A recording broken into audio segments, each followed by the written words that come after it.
नमस्कार, यो news 24 television prime time न्यूजमा स्वागत छ। सत्तारूढ नेकपाको विवादले नेपालको राजनीति नै तरङ्गित भइरहेको समयमा नेकपा भित्रै पुनः अर्को तरङ्ग उत्पन्न भएको छ।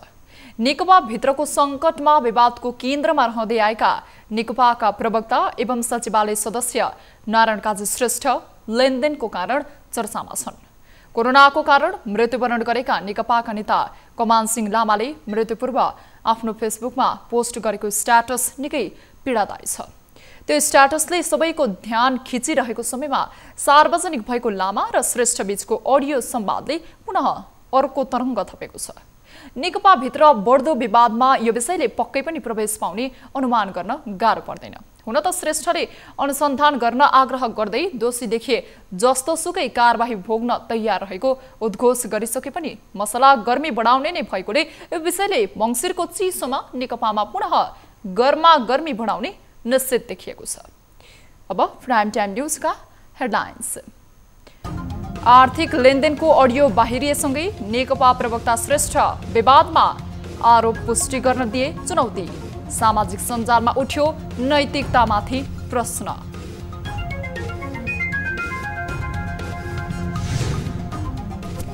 नेकपा स्थायी कमिटीको बैठक आइतबार। बैठकमा उपस्थित हुन ओलीमाथि प्रचण्ड नेपाल पक्षको दबाव। बैठक स्थगित गर्ने ओली पक्षको दाउ। अब प्रधानमन्त्री आए पनि नआए नि बैठक चल्ने हो। कोरोनाबाट 11 जनाको मृत्यु। मृतकको संख्या 1674 पुग्यो। कोरोना नियन्त्रणमा कोभिड कोषबाट भएको खर्च विवरण सार्वजनिक गर्ने सीसीएमसीको निर्णय।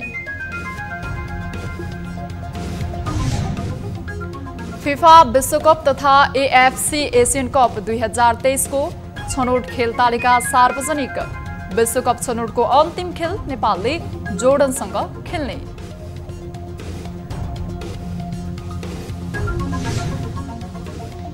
र विश्वको चर्चित पत्रिका टाइमको वर्ष व्यक्ति बने बाइडेन र ह्यारिस। अमेरिकी कथा बदल्न सफल भएको दावी।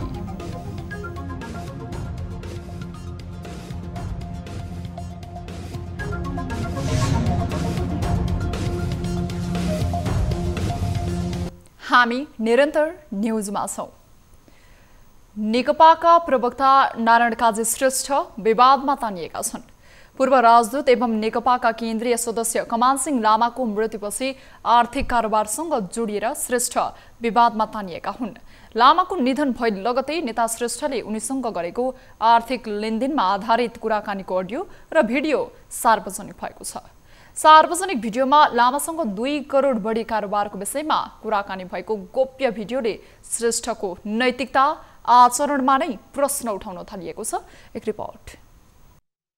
आम नागरिकले त्यति याद नगरेको तर नेकपाका नेता कमान सिंह लामा कोरोनासँग लडाईँमा पराजित भए। उनले मृत्युलाई स्वीकार्दै गर्दा वेदना पोखिएको लामो फेसबुक स्ट्याटस लेखे। स्ट्याटसमा आफ्नो आर्थिक अवस्थाको बारेमा खुलस्त लेखेका लामाले नारायण काजी श्रेष्ठको नाम कतै नलेखे पनि श्रेष्ठसँग जोडिएका पुराना घटनाक्रमले अहिले आएर विवादको भुमरीमा प्रवक्ता श्रेष्ठ परे। गत भदौमा लामाले स्थायी कमिटी बैठक चलिरहेकै बेला आफ्नो जीवन बर्बाद पारेको र करोडौं रुपियाँ खाइदिएको भन्दै श्रेष्ठ विरुद्ध उजुरी गरेका थिए। लामाले अध्यक्षद्वय केपी शर्मा ओली र पुष्पकमल दाहाललाई सम्बोधन गरी सचिवालयका सदस्यलाई बोधार्थ गर्दै महासचिव विष्णु पौडेल मार्फत उजुरी दिएका थिए र मृत्यु अघि लेखेको स्ट्याटसमा उनले सोही विषय र पात्रलाई इङ्कित गरेसँगै प्रवक्ता श्रेष्ठ विवादमा मुसिएका हुन्। तर बिहिबार राति भने लामा र श्रेष्ठ बीच आर्थिक लेनदेनमा आधारित कुराकानीको अडियो र भिडियो सार्वजनिक भएसँगै सामाजिक सञ्जालमा श्रेष्ठको चरित्र र नैतिकतामाथि नै प्रश्न उठाइएको छ।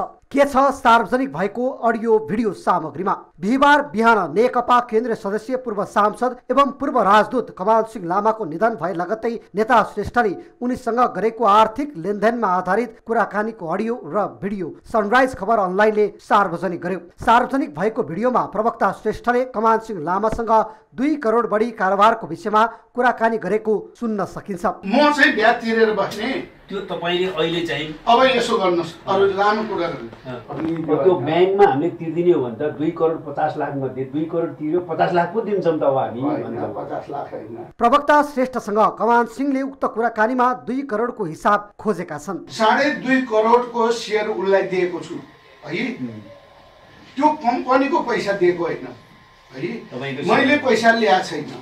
अब तपाईलाई सुसनलाई दिएको 2.5 करोडको शेयर त अहिले मसँग छैन हैन, अर्को कुरो गर्नै पर्यो।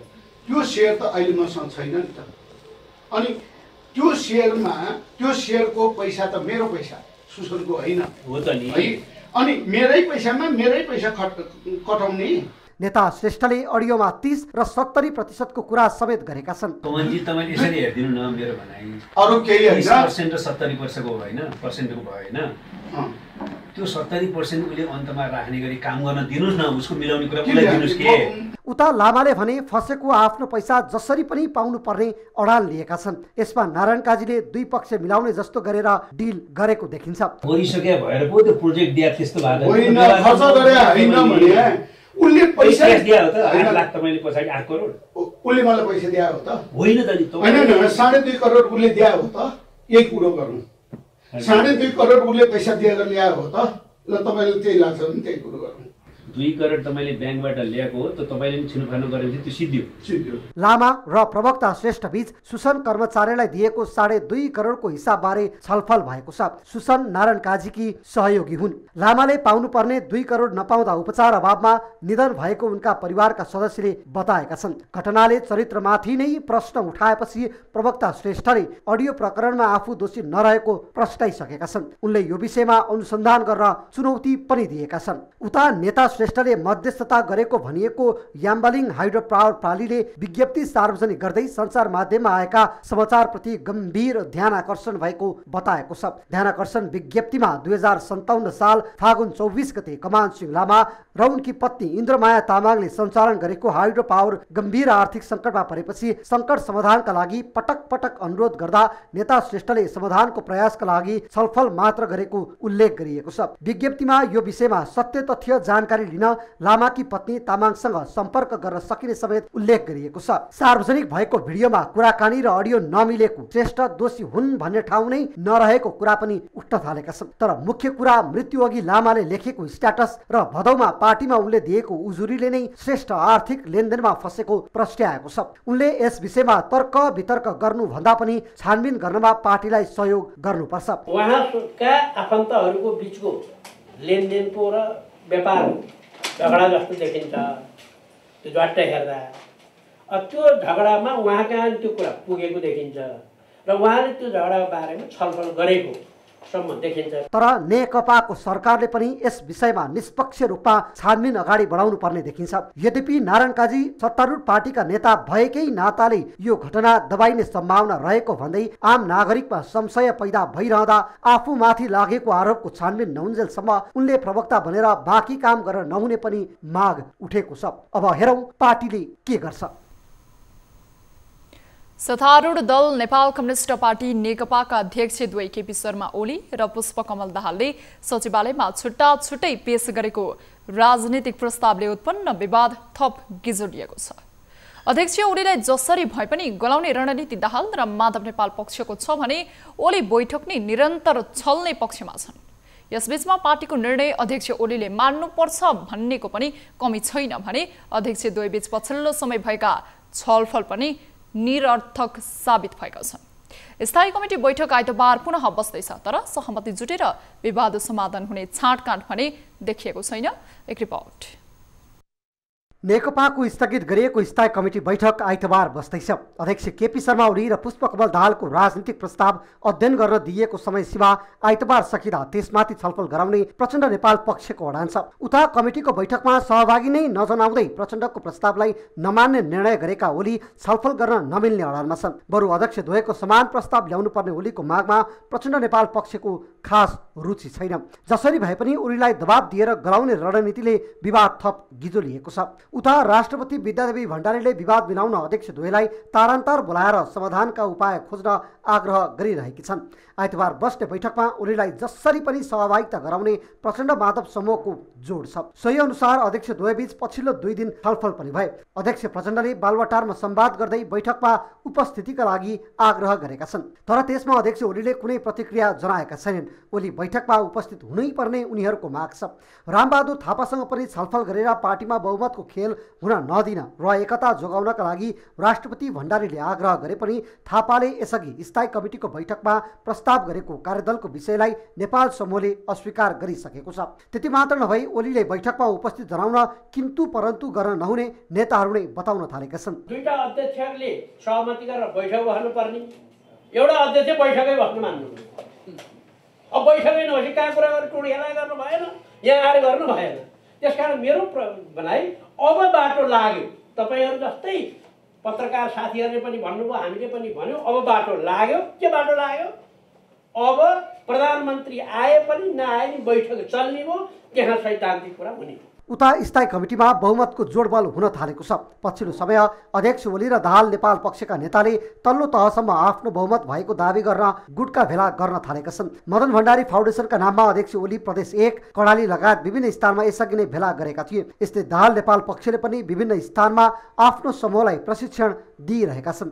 केही दिनअघि मात्र थापाथली क्याम्पसमा दाहाल नेपाल पक्षका नेताले विद्यार्थी भेला गराएका थिए। यस्तो अवस्थामा अबको हल ओलीले नै दिनुपर्ने र मार्ग प्रशस्त गर्नुपर्ने नेताहरूको भनाइ छ। आइतबार बस्ने बैठकमा उपस्थिति जनाएर ओलीले बाँकी कार्यदिशा तय गर्नुपर्ने र होइन भने पेलेर जाने प्रचण्ड नेपालको रणनीतिलाई बल पुग्ने आंकलन सुरु भइसकेको छ। चौतर्फी दबावमा परेका ओली बैठकमा सहभागी होलान् वा आइतबारको बैठक स्थगित गराउने रणनीतिमा लाग्लान्, त्यो शनिबारसम्म पक्कै थाहा हुनेछ। नेपालमा कोरोना भाइरसबाट मृत्यु हुनेको संख्या 1674 पुगेको छ। पछिल्लो 24 घण्टामा थप 11 जनाले ज्यान गुमाएसँगै संख्या 1674 पुगेको हो। स्वास्थ्य मन्त्रालयको विवरण अनुसार हालसम्म सबैभन्दा धेरै 855 जनाको मृत्यु बागमती प्रदेशमा भएको छ भने सबैभन्दा कम कर्णाली प्रदेशमा 24 जनाको मृत्यु भएको छ। यी बाहेक प्रदेश 1 मा 206 जना, प्रदेश 2 मा 205 जना, गण्डकी प्रदेशमा 119 जना, लुम्बिनी प्रदेशमा 218 जना र सुदूरपश्चिम प्रदेशमा 47 जनाले ज्यान गुमाएका छन्। यस्तै देशभर कोरोनाबाट कुल 2,46,694 जना संक्रमित पुगेका छन्। पछिल्लो 24 घण्टामा 7,414 जनामा गरिएको पीसीआर परीक्षणमा 1,044 संक्रमित थपिएसँगै संख्या 2,46,694 पुगेको हो। यस्तै देशभर सक्रिय संक्रमित हुनेको संख्या 12,148 पुगेको छ। यता काठमाडौँ उपत्यकामा मात्रै पछिल्लो 24 घण्टामा थप 541 संक्रमित फेला परेका छन्। यो सँगै काठमाडौँ उपत्यकामा संक्रमितको कुल संख्या 1,16,152 पुगेको छ। यस्तै 24 घण्टामा सबैभन्दा धेरै बागमती प्रदेशमा 654 जना र सबैभन्दा कम कर्णालीमा 15 जना संक्रमित थपिएका छन्। त्यसबाहेक प्रदेश 1 मा 89 जना, प्रदेश 2 मा 25 जना, गण्डकी प्रदेशमा 86 जना, लुम्बिनी प्रदेशमा 113 जना र सुदूरपश्चिम प्रदेशमा 62 जना संक्रमित थपिएका छन्। यस्तै पछिल्लो 24 घण्टामा 1,271 संक्रमित निको भएसँगै हालसम्म 2,32,872 संक्रमित निको भएर घर फर्किएका छन्। यसैगरी क्वारेन्टिनमा रहनेको संख्या 519 छ। हालसम्म देशभर कुल 18,20,618 जनाको पीसीआर परीक्षण भएको छ। सरकारले कोरोना भाइरसको महामारीमा सञ्चालन गरेको कोभिड कोषको खर्च विवरण सार्वजनिक गर्ने भएको छ।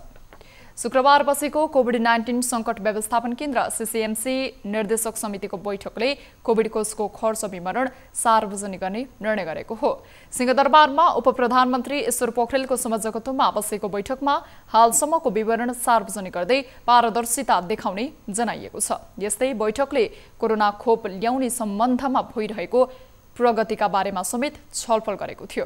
यी बाहेक बैठकमा सीमाबिन्दुमा हेल्थ डेस्क स्थापना गर्ने गरी उपचारका निम्ति चिकित्सक र स्वास्थ्यकर्मीलाई आवश्यकता अनुसार करार सेवामा नियुक्त गर्ने बारेमा समेत छलफल भएको थियो। साथै महामारी नियन्त्रणमा खटिएका स्वास्थ्यकर्मी तथा सुरक्षाकर्मीको भत्ता सम्बन्धमा देखा परेका व्यावहारिक कठिनाइका सम्बन्धमा समेत छलफल भएको थियो। यति बेला विश्व कोरोना खोपको व्यग्र प्रतीक्षामा छ र द्रुत गतिमा कोरोनाको खोप पनि विकास भइरहेको छ। सामान्यतया खोप तयार हुन कम्तीमा पनि 5 देखि 7 वर्षको समय लाग्छ। तर चीनमा नोभेम्बर डिसेम्बरबाट सुरु भएको कोरोनाको खोप 1 वर्ष पनि नपुग्दै बजारमा आउने तयारीमा छ। युरोपमा संक्रमण सुरु भएको 10 महिनामा खोप बनाएर बेलायतमा त प्रयोग गर्न नै सुरु गरिएको छ। एक रिपोर्ट। यति बेला विश्व कोरोना खोपको व्याग्र प्रतीक्षामा छ र द्रुत गतिमा कोरोनाको खोप पनि विकास भइरहेको छ। सामान्यतया खोप तयार हुन कम्तीमा पनि 5 देखि 7 वर्षको समय लाग्छ। तर चीनमा नोभेम्बर डिसेम्बरबाट सुरु भएको कोरोनाको खोप 1 वर्ष पनि नपुग्दै बजार आउने तयारीमा छ। युरोपमा संक्रमण सुरु भएको 10 महिनामा खोप बनाएर बेलायतमा त प्रयोग नै गर्न सुरु गरिएको छ। हाल विश्वभर 40 वटा कोभिड-19 विरुद्धको भ्याक्सिन फेज 2 र फेज 3 मा परीक्षण भइरहेको छ। यति छोटो समयमा 90% भन्दा बढी प्रभावकारी खोप बन्नुलाई चिकित्सा विज्ञानको फड्कोको रूपमा लिइन्छ। फेज 2 र 3 लाई हेर्दा 40 वटा भ्याक्सिन अन्तिम अवस्थामा छन्। अहिले फाइजरको खोप बेलायतबाट प्रयोग गर्न सुरु नै गरिएको छ। एस्ट्राजेनेकाले पनि हालै आफूले उत्पादन गरेको खोप 70% प्रभावकारी भएको बताएको छ। 20,000 मानिसमा गरिएको परीक्षणबाट 70% प्रभावकारिता देखिएको हो। चीनको सिनोभ्याकले विभिन्न देशमा खोप बेच्न थालेको छ। चीनले इन्डोनेसियामा आफ्नो खोप बिक्री गरिसकेको छ भने आगामी 1 हप्ताबाट त्यहाँ 3 करोड जनतामा खोप लगाउन सुरु हुनेछ। हाल शक्ति राष्ट्रले 5 देखि 7 वटा भ्याक्सिन आफ्नो देशमा चलाउन थालेका छन्। एस्ट्राजेनेका भारतमा चलाउने तयारी भइरहेको छ। चीन र भारतमा विकास भइरहेको खोपलाई नेपालमा भित्र्याउने विषयमा पनि अब सरकारी पहल गर्नुपर्ने समय आएको छ।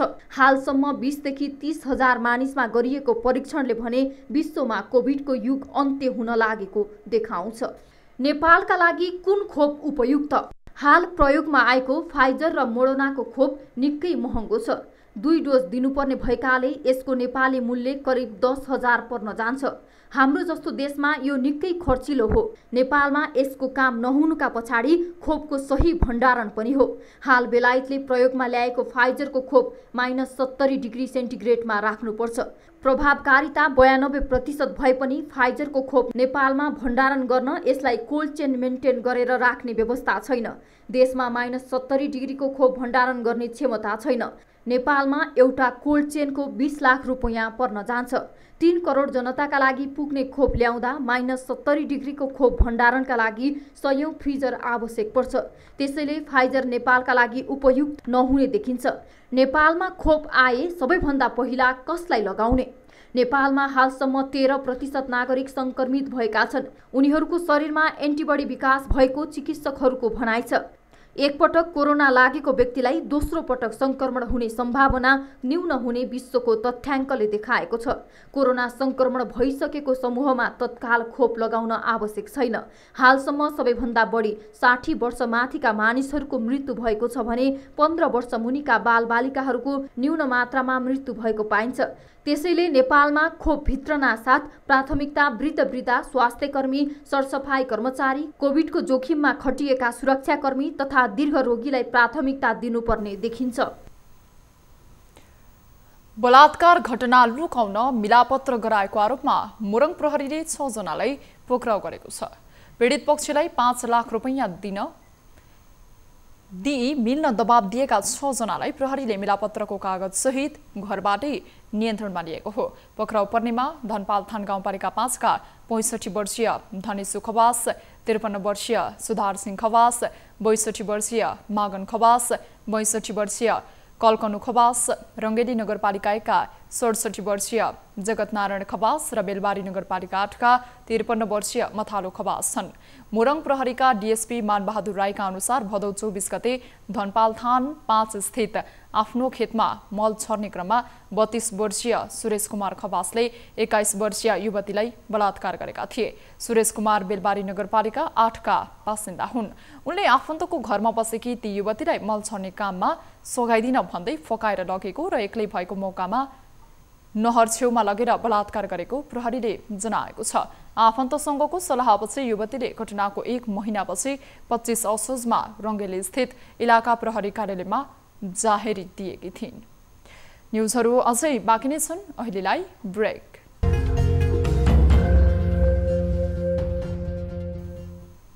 हामी निरन्तर न्युजमा छौं।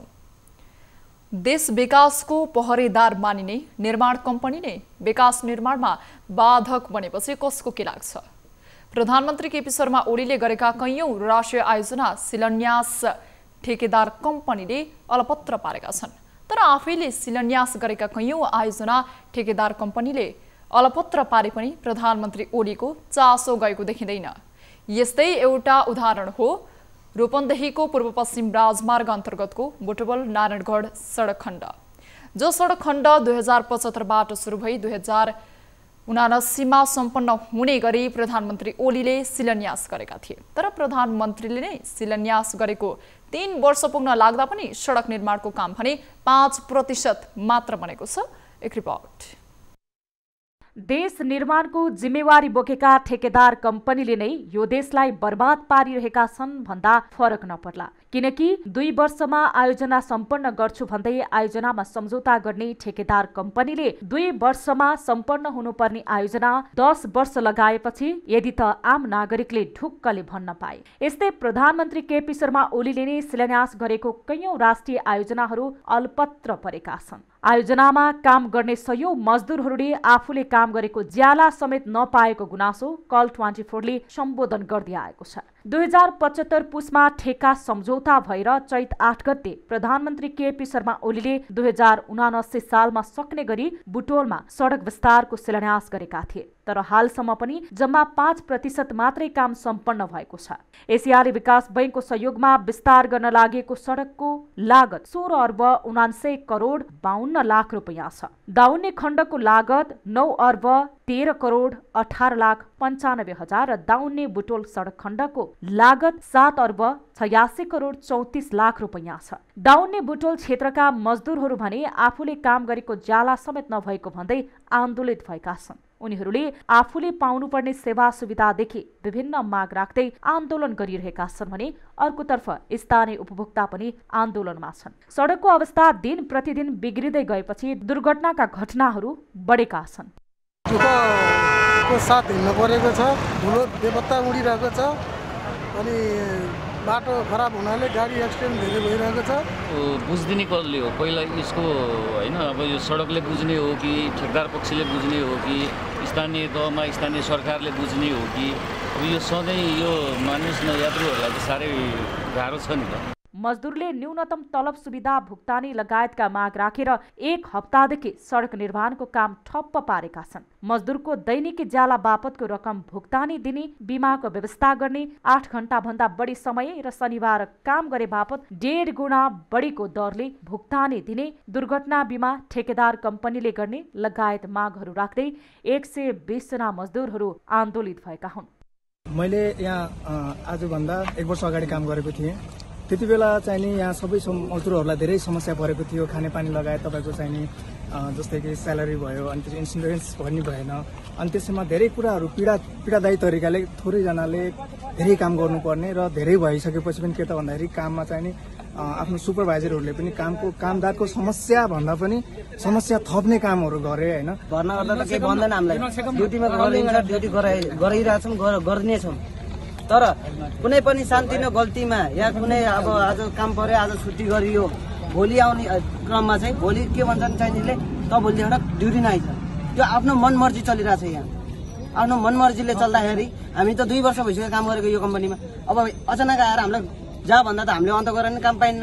गैडाकोटदेखि दाउनेसम्मको 64.4 किलोमिटर खण्डलाई प्याकेज 1 र दाउनेदेखि बुटोल चौराहासम्मको 48.5 किलोमिटर खण्डलाई प्याकेज 2 बनाएर ठेक्का लगाइएको थियो। दुवै खण्डको निर्माणको ठेक्का चाइना स्टेट कन्स्ट्रक्सनले पाएको छ। चाइना स्टेट कन्स्ट्रक्सनले ठेक्का पाएको उक्त काम कोरियन कम्पनीलाई जिम्मा लगाएको छ। कोरियन कम्पनीले नेपाली कम्पनीसँग कामदार लिएर काम गराउँदै आएको छ। राष्ट्रिय गौरवका आयोजना मध्येको बडो तामझामको साथ शिलान्यास भएको सडकले लामो समयमा पनि गति लिन नसक्दा ठेकेदार कम्पनीहरूमाथि मात्र नभई सरकारप्रति नै स्थानीयवासीको विश्वास मर्दै आएको छ। पोल गाडीको 10 वर्ष बितिसक्दा पनि बिजुली आउन नसकेपछि भोजपुर उत्तरी षडानन्द नगरपालिकाका नेपाली डाँडा र कुदाकाउलेका स्थानीय अझै पनि अन्धकारमै बस्न बाध्य छन्।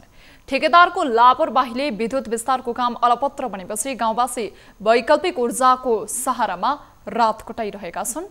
एक रिपोर्ट।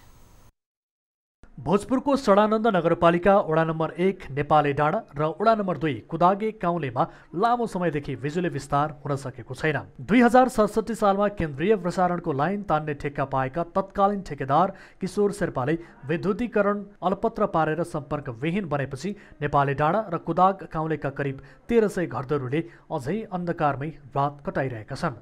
ठेकेदार कम्पनीले विद्युत विस्तार गर्ने भन्दै भुक्तानी लिएर जथाभावी पोल गाड्ने र तार टाङ्ने काम अलपत्र पारेर सम्पर्क विहीन बनेका थिए।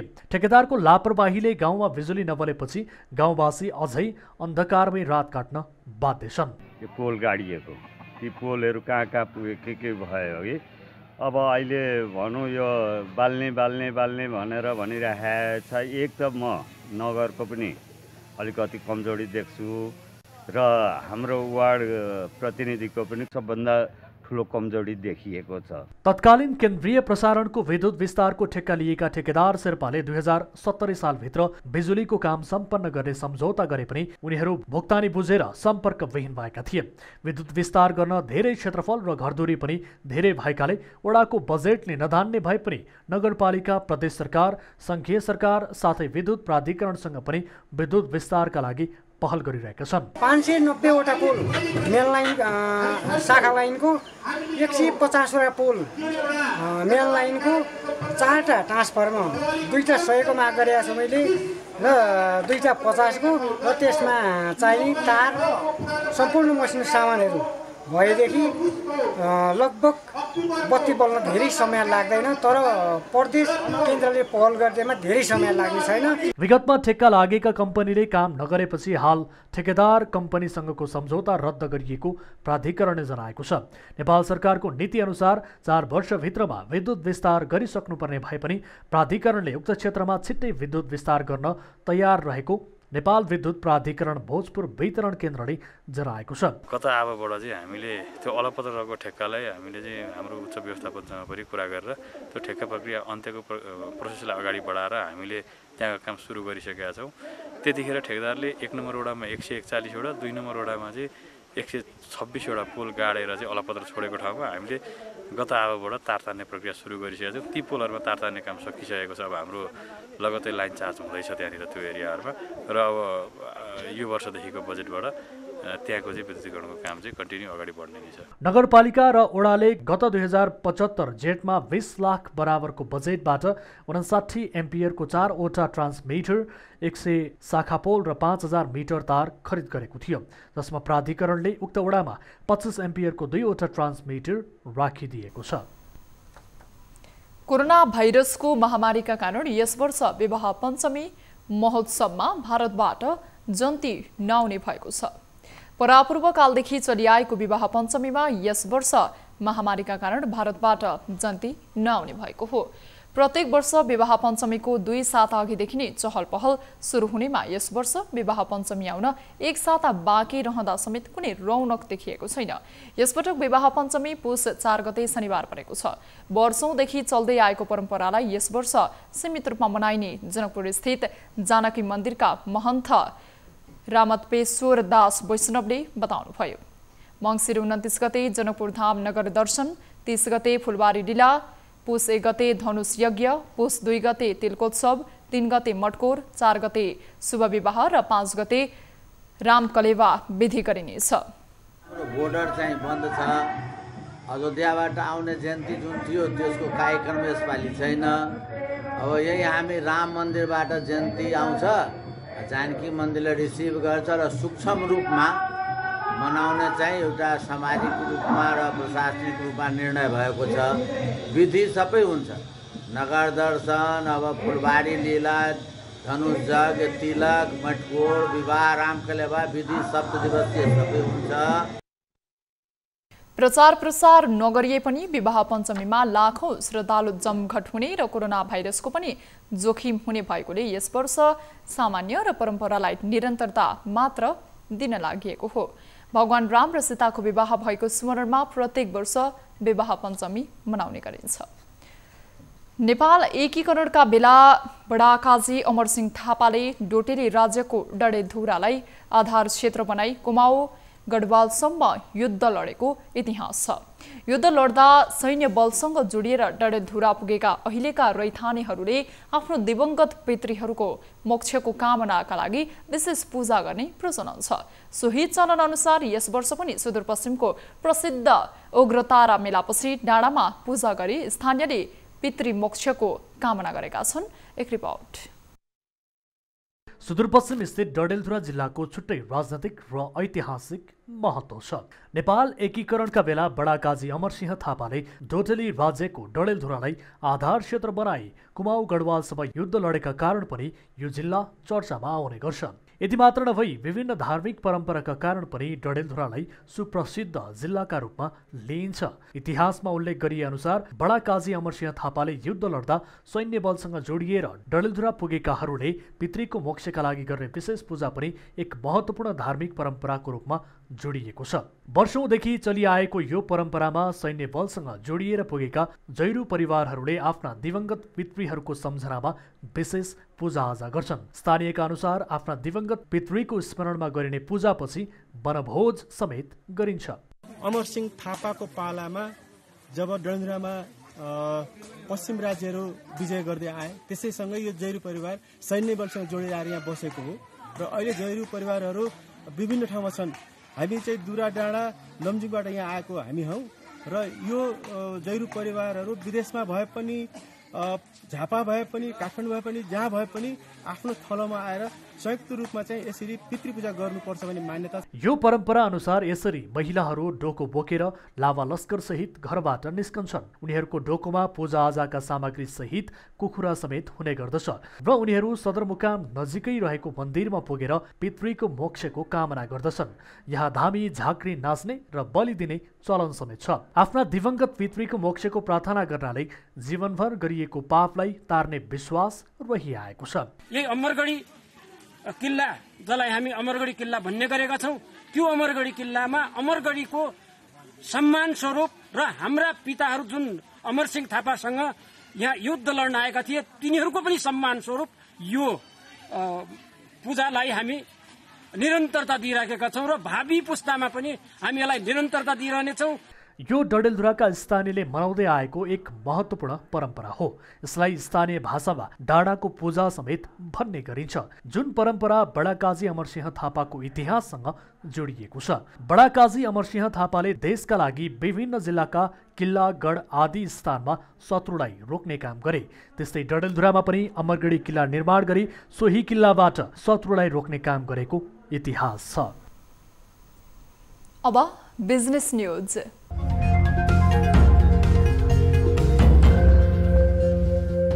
कोरोना महामारीका कारण ठप्प रहेको होटल व्यवसाय पुनः चलायमान हुन थालेका छन्। आन्तरिक पर्यटन क्षेत्र सक्रिय भएसँगै होटल व्यवसायहरू पनि चलायमान हुन थालेका हुन्। कोरोना भाइरसको महामारी सुरु भएसँगै सरकारले गत चैत 11 गतेदेखि लकडाउनको घोषणा गरेसँगै तारै होटलदेखि विभिन्न साना मझौला होटल जन्ने व्यवसाय प्रभावित भएका थिए। लकडाउनका बीचमा पनि केही ठूला होटलहरूमा कोरोना संक्रमितका लागि क्वारेन्टिन तथा आइसोलेसन सेन्टर बनाइएका थिए। सारा तथा मझौला होटल व्यवसाय भने पूर्ण रूपमा ठप्प रहेको थियो। करिब 8 महिनादेखि ठप्प रहेको होटल व्यवसाय बिस्तारै चलायमान हुन थालेको हो। होटल व्यवसाय अझै पनि पूर्ण रूपमा सञ्चालनमा आउन नसक्दा श्रमिक तथा मजदुर वर्ग मारमा परेका छन्। अहिले हेटौडा, चितवन, पोखरा, लुम्बेनी, जनकपुर लगायतका पर्यटकीय क्षेत्रहरूमा आन्तरिक पर्यटकहरू आउने क्रम बढेसँगै होटल क्षेत्र बिस्तारै पुनः सक्रिय हुन थालेको होटल व्यवसायीहरूले बताउन थालेका छन्। चाडबाड सकिएसँगै अहिले सौराहामा होटल क्षेत्रले बिस्तारै गति लिन थालेको होटल व्यवसायीहरू बताउँछन्। कोरोनाको खोप आउन थालेको भन्ने समाचारका कारण पनि अहिले आन्तरिक पर्यटकको संख्या बढेको छ।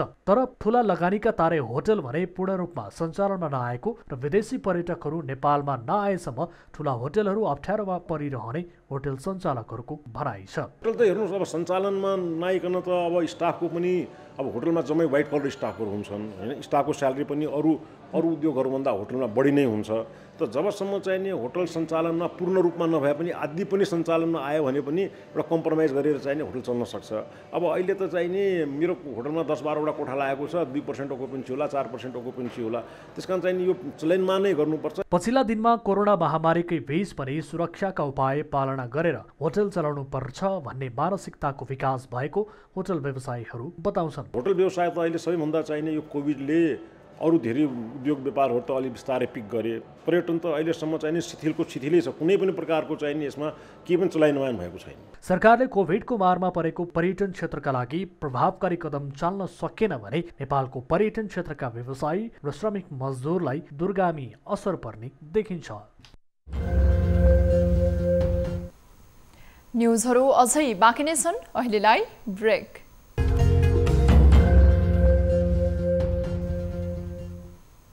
हामी निरन्तर न्युजमा छौं।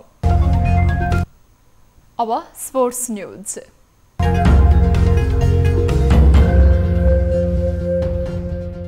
एसियन फुटबल फेडरेसन एएफसीले फिफा विश्वकप छनौट तथा एएफसी एसियन कप 2023 को संयुक्त छनौटको बाँकी खेलको खेल तालिका सार्वजनिक गरेको छ। शुक्रबार एएफसीले नेपालको घरेलु मैदानमा हुने खेलको मिति सार्वजनिक गरेको हो। समूह चरणको दोस्रो चरणका खेलमध्ये 3 खेल बाँकी छन्। नयाँ मिति अनुसार 2021 को मार्चमा 25मा चाइनिज ताइपेईसँग खेल्नेछ भने अस्ट्रेलियासँग 30 मार्चमा खेल्नेछ। नेपालले विश्वकपको छनौटको अन्तिम खेल भने जुन 7मा जोर्डनसँग खेल्नेछ। यसअघि नेपालले खेलेका 5 खेलमा 1 खेलमा जित हात पारेको थियो भने 4 खेलमा हार बेहोरेको छ। विश्वकपका बाँकी खेल नेपालको घरेलु मैदानमा आयोजना हुनेछ। नोभेल कोरोना भाइरसका कारण पटक पटक छनौटका खेल सर्दै आएका थिए। नेपाली क्रिकेट टिमका पूर्व कप्तान पारस खड्कालाई कोरोना पोजिटिभ भएको छ। पारसले शुक्रबार बिहान गरेको परीक्षणमा रिपोर्ट पोजिटिभ आएको छ। पारसको बिहिबार साँझबाट गन्ध र स्वाद हराएको र शुक्रबार बिहान परीक्षण गर्दा पोजिटिभ आएको हो। उनले अब शनिबारबाट चितवनमा हुने गौतम बुद्ध कप क्रिकेट प्रतियोगिता गुमाउने भएका छन्। उनी अहिले घरमा नै आइसोलेसनमा बसेका छन्। यसका साथै उनले डाक्टरको सल्लाहमा होम आइसोलेसनमा बसेको बताएका छन्। अखिल नेपाल फुटबल संघ एन्फाले 11 जिल्लामा फुटबल प्रशिक्षण केन्द्र निर्माण गर्ने भएको छ। एन्फाको बिहिबार सम्पन्न बैठकले गोर्खा सहित 11 जिल्लामा फुटबल प्रशिक्षण केन्द्र निर्माण गर्न लागेको हो। गोर्खा सहित इलाम, धनुषा, कैलाली, बाँके, मकवानपुर, बर्दिया, नुवाकोट, उदयपुर, सिन्धुपाल्चोक र झापामा फुटबल प्रशिक्षण केन्द्र निर्माण हुने भएका हुन्। एन्फाले 50% र स्थानीय सरकारले 50%मा लगानीमा निर्माण हुने फुटबल प्रशिक्षण केन्द्रका लागि एन्फाले $50,000 तत्काल खर्च गर्ने भएको छ। फुटबल प्रशिक्षण केन्द्र निर्माण गर्न सम्पूर्ण प्रक्रिया पूरा गरी एन्फामा निवेदन दिएकाले पहिलो चरण अन्तर्गत 11 जिल्लामा प्रशिक्षण केन्द्रको नाम अघि बढ्ने जनाइएको छ।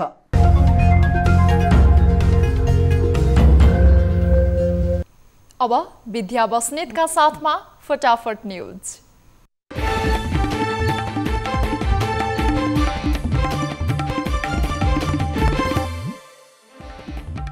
आर्थिक लेनदेनको अडियो बाहिरिएसँगै विवादमा तानिए नेकपाका प्रवक्ता श्रेष्ठ आफ्नो चरित्र हत्या गर्ने गरी प्रचार भएको भन्दै श्रेष्ठको आपत्ति।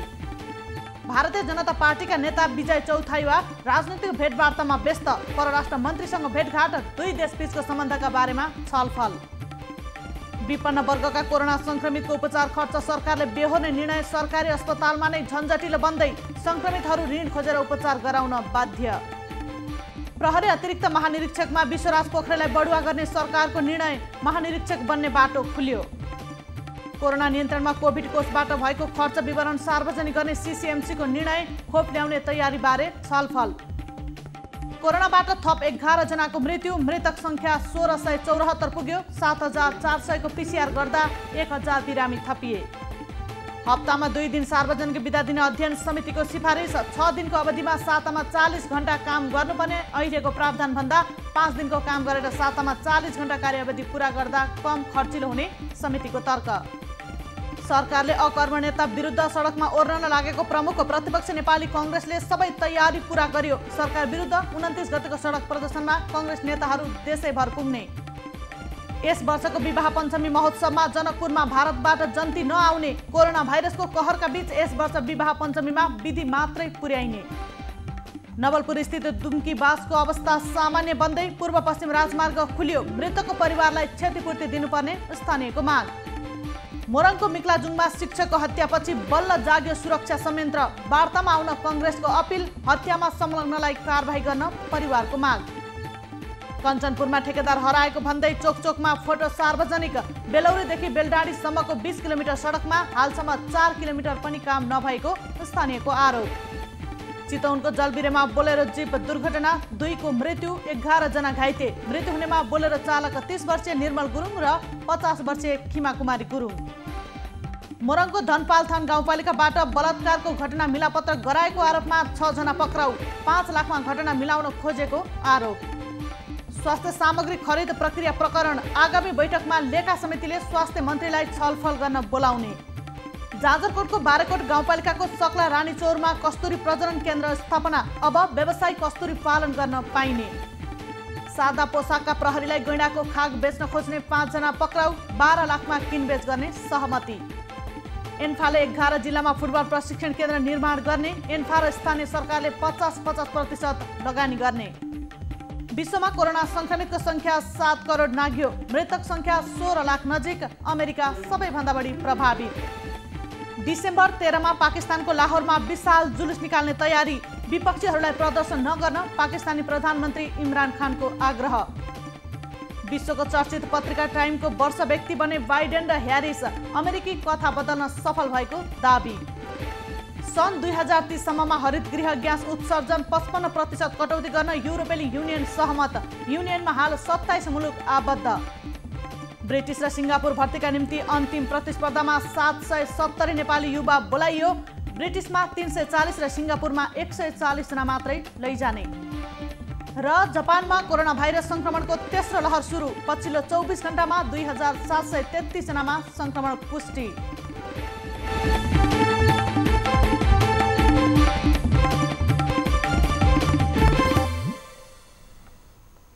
अब प्राइम टाइम न्यूज सक्नु अघि अहिलेसम्मका हेडलाइन्स पुनः एकपटक।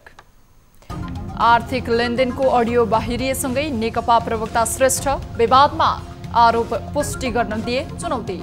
सामाजिक सञ्जालमा उठ्यो नैतिकतामाथि प्रश्न।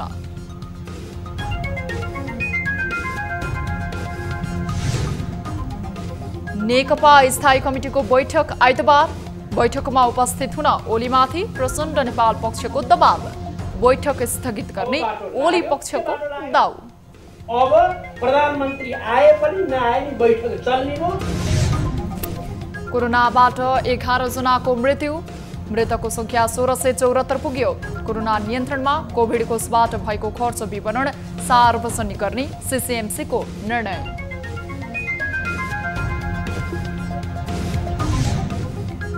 फिफा विश्वकप तथा एएफसी एशियन कप 2023 को छनौट खेल तालिका सार्वजनिक। विश्वकप छनौटको अन्तिम खेल नेपालले जोर्डनसँग खेल्ने।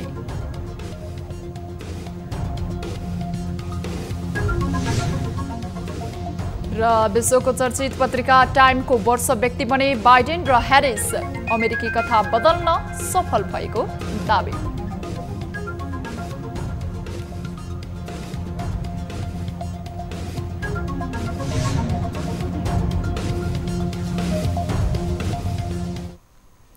प्राइम टाइम न्यूज अहिलेलाई यति नै। जाँदा जाँदै ताली र गालीका लागि हामीले सोधेको प्रश्न। सरकारी अध्ययन समितिले हप्ताको 2 दिन बिदा दिन सिफारिस गरेको छ। यसको पक्षमा हुनेले तालीमा र विपक्षमा हुनेले गालीमा। हाम्रो पात्रको एपमा गई भोट गर्नुहोला। थप न्यूजका लागि हाम्रो वेबसाइट www.news24nepal.com हेर्नुहोला। साथै हामीलाई फेसबुक, ट्विटर र युट्युबमा पनि फलो गर्न सक्नुहुनेछ। यस्तै मोबाइल, इमेल र भाइबरबाट न्यूज 24 को हेल्प डेस्कमा केही समस्या र गुनासा छन् भने सम्पर्क गर्न सक्नुहुनेछ। हामी निरन्तर न्यूजमा छौं। नमस्ते।